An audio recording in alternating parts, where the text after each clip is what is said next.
রাষ্ট্র যখন বলে দেয় যে সম্ভাব্য প্রার্থী ও গুরুত্বপূর্ণ রাজনৈতিক ব্যক্তিকে নিরাপদ রাখতে অস্ত্রের অনুমতি দরকার, তখন রাষ্ট্র মূলত দুটো স্বীকারোক্তি দেয়। এক, আইন শৃঙ্খলা পরিস্থিতি এমন পর্যায়ে গেছে যে প্রচলিত নিরাপত্তা কাঠামো দিয়ে ঝুঁকিপূর্ণ নাগরিকদের সুরক্ষা নিশ্চিত করা যাচ্ছে না। দুই, নিরাপত্তা এখন ব্যক্তির সক্ষমতা ও সম্পদের উপরেও নির্ভরশীল, রাষ্ট্রের সর্বজনীন গ্যারান্টি নয়।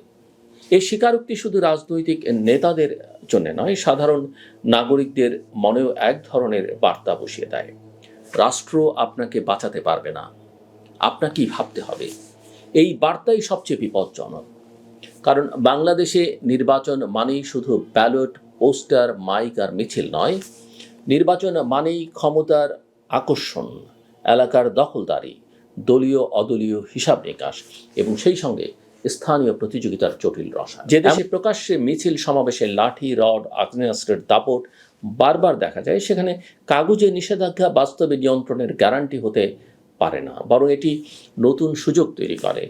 আইনি ঢাল দেখিয়ে অবৈধ আচরণকে বৈধতার ঘ্রাণ দেয়া। আরেকটা বাস্তবতা মনে রাখা দরকার, সাম্প্রতিক কয়েকটি হত্যাকাণ্ড, হামলার ভিডিও বা বিবরণে যে প্যাটার্ন দেখা যায় তা হলো হঠাৎ, পরিকল্পিত, খুব কাছ থেকে দ্রুত। এরকম আক্রমণে ভিকটিমের কাছে অস্ত্র থাকলেও ব্যবহার করার সময় পাওয়া যায় না। যে দেশ দীর্ঘদিন ধরে নির্বাচনকে সহিংসতা থেকে দূরে রাখতে বৈধ অস্ত্র জমা নেওয়ার রেওয়াজ দেখেছে, সেখানে এখন রাষ্ট্র নিজেই নির্বাচনী সময়ের জন্য অস্ত্রের লাইসেন্স সহজতর করছে।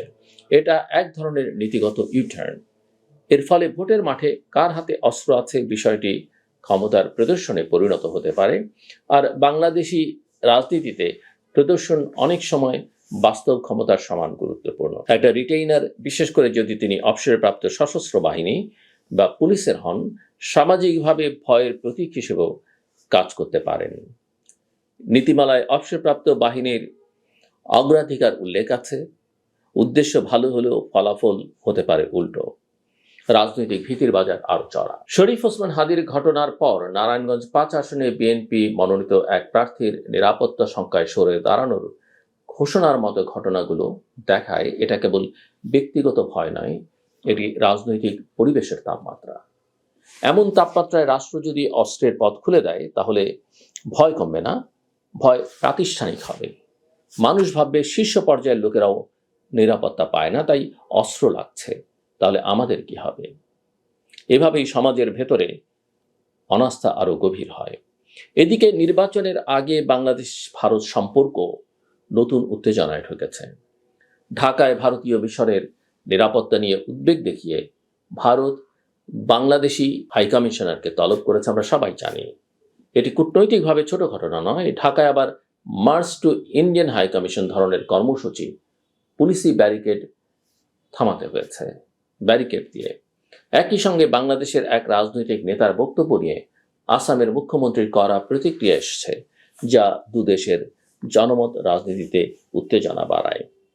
এই আঞ্চলিক উত্তাপের প্রেক্ষাপটে দেশের ভেতরে যদি অস্ত্রের সামাজিক উপস্থিতি বাড়ে, তাহলে কোনো ছোট উস্কানি বড় ঘটনার দিকে গড়াতে সময় লাগে না। রাজনৈতিক সহিংসতার সঙ্গে জাতীয়তাবাদী উত্তেজনা মিললে পরিস্থিতি দ্রুত নিয়ন্ত্রণের বাইরে যেতে পারে। এটা দক্ষিণ এশিয়ার পরিচিত অভিজ্ঞতা। তাই প্রশ্নটা শেষ পর্যন্ত খুব সোজা।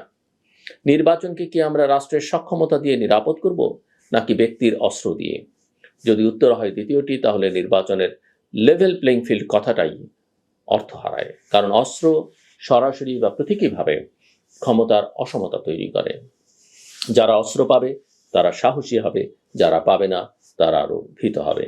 আর যে সমাজে ভয়ই রাজনৈতিক আচরণ নির্ধারণ করে, সেখানে ভোট উৎসব নয়, ভোট হয় শঙ্কার ক্যালকুলাস। সমাধান আছে, কিন্তু সেটা দ্রুত সিগন্যালিং নয়। দৃশ্যমান রাষ্ট্রীয় অ্যাকশন, ঝুঁকিপূর্ণ প্রার্থীদের জন্য সমন্বিত নিরাপত্তা প্রোটোকল, নির্দিষ্ট থানা ভিত্তিক র্যাপিড রেসপন্স টিম, নির্বাচনী সহিংসতার পূর্বাভাসে গোয়েন্দা সমন্বয়, অবৈধ অস্ত্র উদ্ধার অভিযানকে রাজনৈতিক চাপমুক্ত করা এবং সহিংসতার ঘটনাগুলোতে দ্রুত বিচারযোগ্যতা, এগুলোই আস্থা ফিরিয়ে আনে। নির্বাচনের তারিখ 12ই ফেব্রুয়ারি নির্ধারিত। সময় কম বলেই ভুল সিদ্ধান্তের খরচ আরো বেশি। আর যে লাইসেন্স অস্থায়ী বলা হচ্ছে, কাল সেটা স্থায়ী হওয়ার পথও নীতিমালায় খোলা আছে।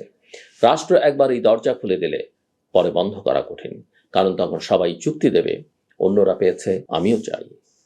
নিরাপত্তা তখন অধিকার নয়, প্রতিযোগিতা হয়ে যায়।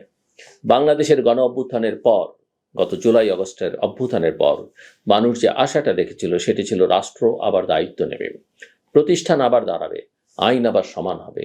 সেই স্বপ্নকে শক্ত করতে হলে নিরাপত্তাকে অস্ত্রের প্রশ্ন না বানিয়ে রাষ্ট্রের সক্ষমতার জবাবদিহি ও আইনের শাসনের প্রশ্ন হিসেবে দেখতে হবে।